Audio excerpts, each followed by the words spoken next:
Islam.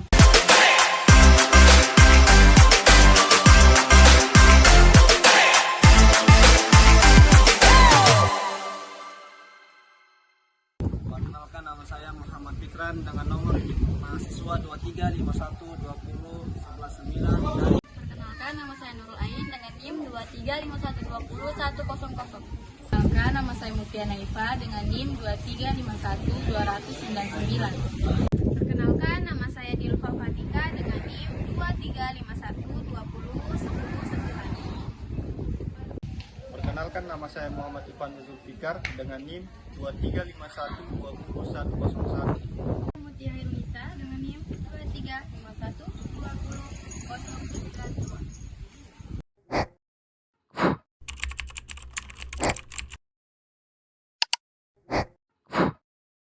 Bismillahirrahmanirrahim. Assalamualaikum warahmatullahi wabarakatuh. Baik, saya akan menjelaskan pengertian badan wakaf. Pengertian badan wakaf adalah lembaga yang bertugas mengelola dan mengembangkan harta wakaf sesuai dengan syariat Islam. Jadi tujuannya itu adalah memanfaatkan harta wakaf seperti tanah, uang, dan aset lainnya untuk kepentingan umat dan kemaslahatan masyarakat. Secara berkelanjutan, badan wakaf bertanggung jawab untuk memastikan harta wakaf tetap aman dan manfaatnya disalurkan sesuai dengan niat pemberi wakaf atau wakif. Contohnya di Indonesia adalah Badan Wakaf Indonesia.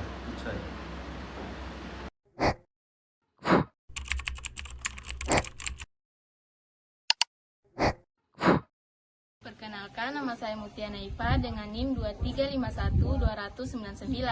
Saya akan menjelaskan perkembangan wakaf di dunia Islam, yaitu yang pertama pada masa Rasulullah SAW, yaitu wakaf pertama kali dikenalkan pada masa Rasulullah, yaitu yang paling terkenal adalah kebun kurma milik Umar bin Khattab di Khaybar yang diwakafkan untuk membantu masyarakat. Selain itu, Masjid Quba dan Masjid Nabawi yang ada di Madinah.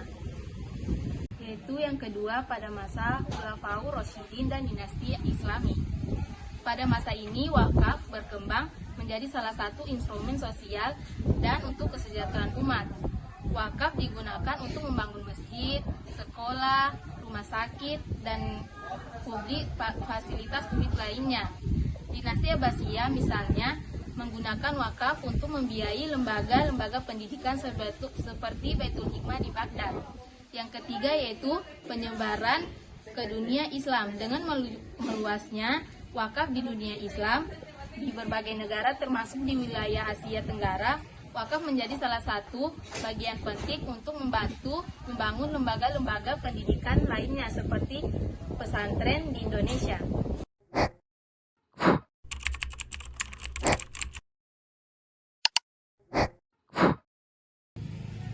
Saya Dilfa Fatika dan di sini saya akan menjelaskan sejarah wakaf di Indonesia.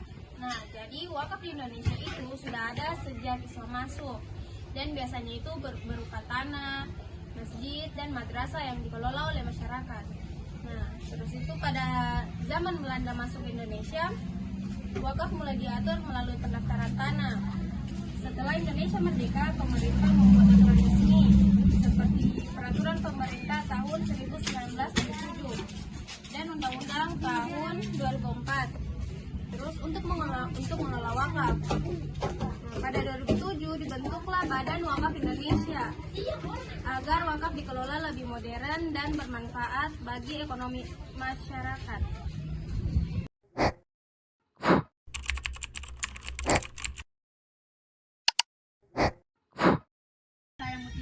Akan menjelaskan jenis-jenis wakaf. Adapun jenis wakaf seperti yang pertama, jenis wakaf barang.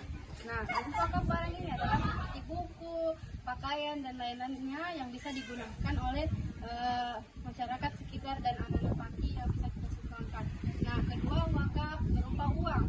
Uang ini bisa kita wakafkan kepada orang-orang yang membutuhkan. Nah, yang ketiga, adapun wakaf tanah. Nah, seperti Seperti kemarin kita telah mewawancarai panti asuhan Al-Hijrah, yang mana di situ ada orang yang mewakafkan tanah dan masjid. Jadi masjid itu bisa berguna bagi anak panti dan masyarakat sekitar, bermanfaat bagi semua orang.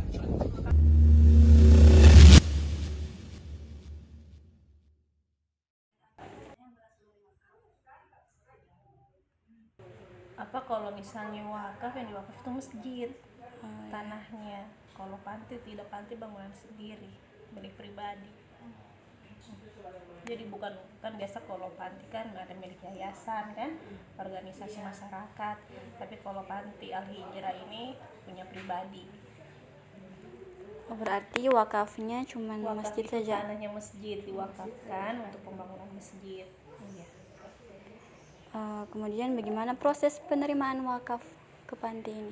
Proses penerimaannya itu langsung face to face saya, pemilik tanah bertemu sama pemilik panti, terus diwakafkan tanahnya. Karena kebetulan kemarin itu kan panti belum punya masjid, masih musola. Sekarang musola itu sudah jadi aula. Terus ada yang orang dari Makassar, itu mereka memang keluarga besarnya itu memang sering bangun masjid. Kebetulan dia lihat tanah kosong ini, dia bilang kalau misalnya tidak ada yang punya, dia mau beli, membangunkan masjid.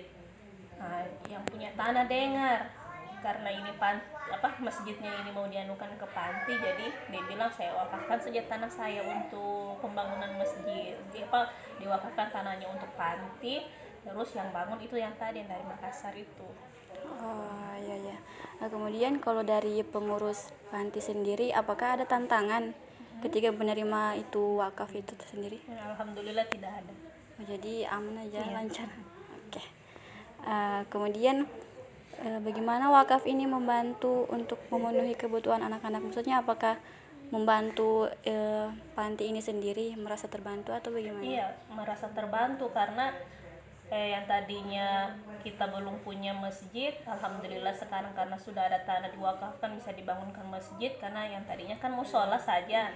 Sekarang sudah bisa masjid, yang tadinya musola untuk panti, kalau sudah masjid kan bisa jadi umum sudah. Jadi bisa masyarakat yang lain bisa juga sholat di situ. Oke. Terima kasih, Bu. Baik, di sini saya akan menyimpulkan hasil wawancara di Panti Asuhan Al-Hijrah Kelurahan Duyu. Baik, hasil wawancara di Panti Asuhan tersebut bahwasanya di situ badan wakaf antara Panti Asuhan dan kepada yang pemberi wakaf secara face to face untuk membuat masjid seperti manfaatnya untuk beribadah, untuk anak-anak mengaji dan lain-lainnya. Terus keluarga dari badan wakaf dia kata baik dari hasil wakaf tersebut bahwasanya yang mewakafkan masjid dari keluarga Bone atau di Makassar dari keluarga Zamzam, dikarenakan pengurus dari yayasan tersebut menyebutkan kebanyakan dari keluarga Zamzam itu mewakafkan masjid, panti asuhan dan lain-lainnya, sehingga saya menyimpulkan dari badan wakaf tersebut itu dari keluarga Zamzam bahwasanya mereka mewakafkan masjid di panti asuhan Al-Hijrah di Kelurahan Duyu untuk anak-anak di panti asuhan secara face to face kepada pimpinan yayasan dan keluarga Zamzam tersebut. Baik, terima kasih. Itu saja dari kesimpulan saya.